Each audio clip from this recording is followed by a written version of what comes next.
नमस्कार, जय जगन्नाथ। आज आम डिस्कसन करवा सीएम किसान ने जो वेरिफिकेशन पेंडिंग विषय जो मैंने अप्लाई कर सीएम किसान अप्लाई कर जो वेरिफिकेशन सब रोचे वेरिफिकेशन जदि आप पेंडिंग था केमती ठीक करेंगे तार तरीका कौन कौटी क्या सागर देखा करने पड़ो कौन करने पड़ो से विषय डिस्कसन।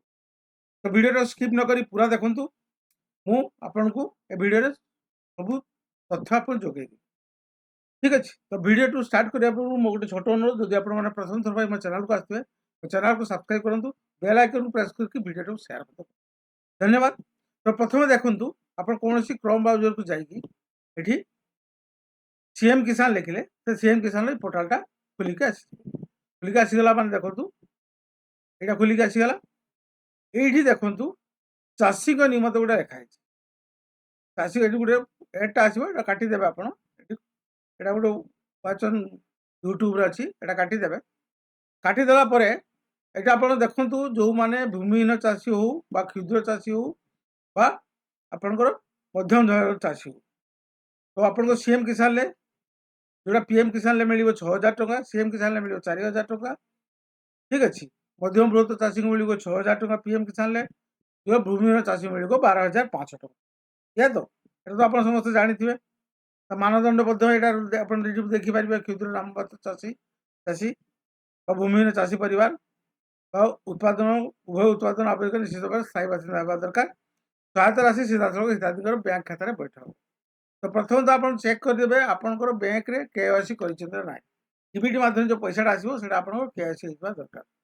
द्वितीयत आम से देखा जदि एटी देखिपारे चाषी निमंते जेटा स्थिति जांच करूँ एटी भी कर साइड्रे अच्छे रईट साइड्रे भी अच्छी स्थिति जांच करूँ चाषी निमित्त स्थिति जांच करूँ ये आप करेंगे भी आप गोटे साइड अच्छी जोटा अच्छी सीएम किसान स्टाटस चेकअप कले लिखाई स्थिति जांच कर प्रथम देखूँ आधार नंबर बा टोकन नंबर आम गोटे दबा तार कौन कौन पेंडिंग अच्छी देखा ठीक अच्छे। तो आधार नंबर बा टोकन नंबर देला आम देखा सेटा स्थिति कौन अच्छे। बर्तमान आधार नंबर टोकन नंबर देला ये देखु पेंडिंग रोचे आपंकर स्टेट वेरिफिकेशन पेंडिंग रोचे आपंकर application form complete VAW complete block verification complete district verification complete collector verification complete state verification pending आप रही। तो स्टेट वेरिफिकेशन पेंडिंग आप कलेक्टर वेरिफिकेशन डिस्ट्रिक्ट लेवल जो वेरिफिकेशन आप सजी स्टेट लेवल बेसी दिन रहा जदि भी यहाँ आपको बेसी दिन रही जाइए मानते आपको 6 मास है पेंडिंग रही गोटे कम करेंगे आप जो डॉक्यूमेंट देते जो आपको एक्नॉलेजमेंट कॉपीटा आसी जो डॉक्यूमेंट देते से डॉक्यूमेंट सब नहीं ब्लॉक को जातु ब्लॉक रे गले ब्लॉक रे सी आपको कहीदेव नोडाल ऑफिसर जो अच्छी नोडाल ऑफिसर कहीदेव जो कौन यहाँ पेंडिंग अच्छी जदि आपंकर केवाईसी करना पेंडिंग अच्छी तो आपड़ जा सीएससी सेंटर हो मो सेवा केन्द्र जाकि सीएससी कर सीएससी जाकि केवाईसी आप कर केवाईसी हेल्ले एटा आप कहीं यही टाइप गोटे केस मो पाक आसी केवाईसी पेंडिंग थी जहाँफल केवाईसी करदे बेलू होगला तेणु मेन तो यहाँ आप ब्लॉक वाला ही कहीपर जो जो लॉगिन दिखाई से लॉगिन आप लॉगिन करके आपंकर सीएम किसान पोर्टालटा अच्छी ये सीएम किसान कौन सी गूगल क्रोम आप जी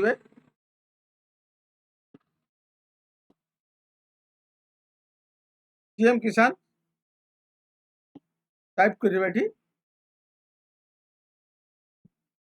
ये आप देखो ये से ही करेंगे लॉगिन करके करेंगे तेणु आप नोडाल ऑफिसर जो मैंने अच्छा देखेले से करेंगे आपड़ ये मोबाइल नंबर देखिए लॉगिन कर लॉगिन आप फार्मर रजिस्ट्रेशन अच्छी लॉगिन कर लॉगिन आप डिपार्टमेंट कहूँ ये देखो कलेक्टर कर TDO कर BA कर VAW ये आपरे ना आपण मैंने लॉगिन करेंगे ना तो लॉगिन आप जो नोडाल ऑफिसर अच्छी नोडाल ऑफिसर ये करमती आउ गोटे केस मुझे देखा दूसरी जमी सेमती होता ସେମାନେ ଯାଇକି ଦେଖେଇଲା ବେଳକୁ ସେ କହିଲେ ଇକ୍ୟୁଏସି ପେଣ୍ଡିଂ ଅଛି, ଆପଣ ଇକ୍ୟୁଏସି କରିଦିଅନ୍ତୁ। ସେଇଟା ମୁଁ ଦେଖେଇ ଦେଉଛି, ଦେଖନ୍ତୁ। ସେଟା ଆଧାର ନମ୍ବର ଆଉ ବୁଟ୍ ନମ୍ବରଟା ଡାକୁଛି।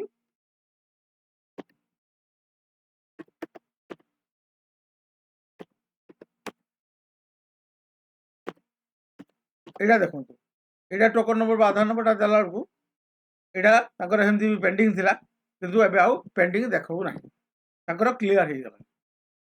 ଲୋଡିଂ ନେଉଛି, କିନ୍ତୁ ତାଙ୍କର ଦେଖ ଏଇଟା ଦେଖ ଷ୍ଟେଟ୍ ଭେରିଫିକେସନ୍ ଏଠି କମ୍ପ୍ଲିଟ୍ ବି ହେଇଯାଇଛି।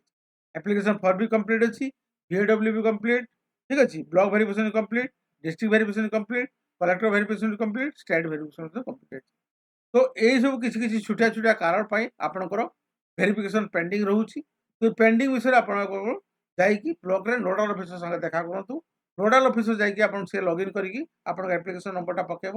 ଡିପାର୍ଟମେଣ୍ଟ ଯେଉଁଟା ଅଛି ସେ ଡିପାର୍ଟମେଣ୍ଟ ଯାଇକି ଆପଣଙ୍କର କଲେକ୍ଟର ପାଖକୁ ଯିବା ଦରକାର ନାହିଁ, ଡିପାର୍ଟମେଣ୍ଟକୁ ଯିବେ। ବ୍ଲକରେ ଡିପାର୍ଟମେଣ୍ଟକୁ ଗଲାବେଳକୁ ନୋଡାଲ ଅଫିସର ଆପଣଙ୍କୁ ସେମାନେ ଲଗ୍ଇନ୍ କରିକି ଆପଣ ଆପ୍ଲିକେସନ୍ ନମ୍ବରଟା ପକେଇଲା ମାନେ ସେମାନେ ଜାଣିବେ ସେଇଟା କ'ଣ ପାଇଁ ପ୍ରୋବ୍ଲେମ୍ ରହିଛି।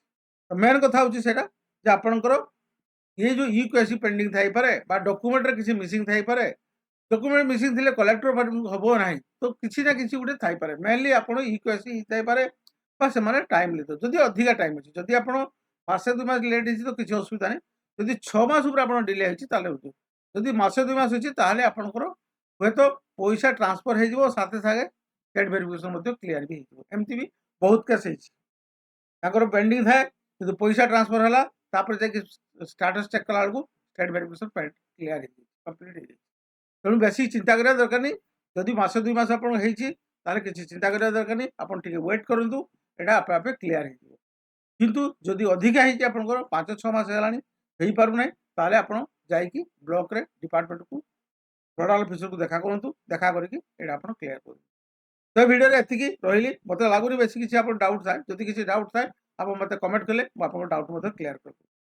तो वीडियो एति रही वीडियो शेष करने छोट अनुरोध करुँच आप प्रथम थर पर मो चैनल को सब्सक्राइब करूँ, बेल आइकन प्रेस कर वीडियो को शेयर कर। धन्यवाद। ए वीडियो एति रही पुणी देखा नेक्स्ट वीडियो। जय जगन्नाथ।